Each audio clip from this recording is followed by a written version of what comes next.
Si parla spesso di cattiva sanità, di quello che non va bene, degli errori.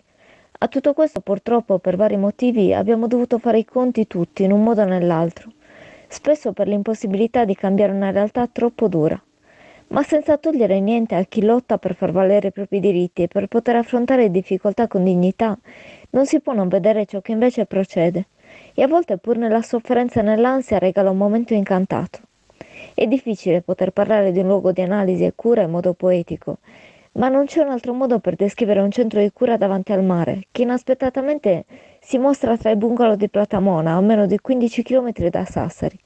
In una giornata uggiosa, infatti, non ci si aspetterebbe mai di vedere una perla seminascosta, e all'interno non è da meno. Il personale è gentile, in attesa di sapere tutto questo è un balsamo per le persone che avrebbero verosimilmente preferito non doverne fare ricorso. Ma la bellezza e la gentilezza arrivano all'improvviso, proprio nel momento in cui non ce lo aspetteremmo e anche per questo risultano più gradite, così come in uffici in tempi prossimi alle vacanze. Troppo spesso infatti le persone pensano solo al proprio tornaconto, ai propri interessi, ma mentre giriamo come trottole alla ricerca di qualcosa, capita semplicemente che qualcuno si accorga di noi e ci aiuti davvero.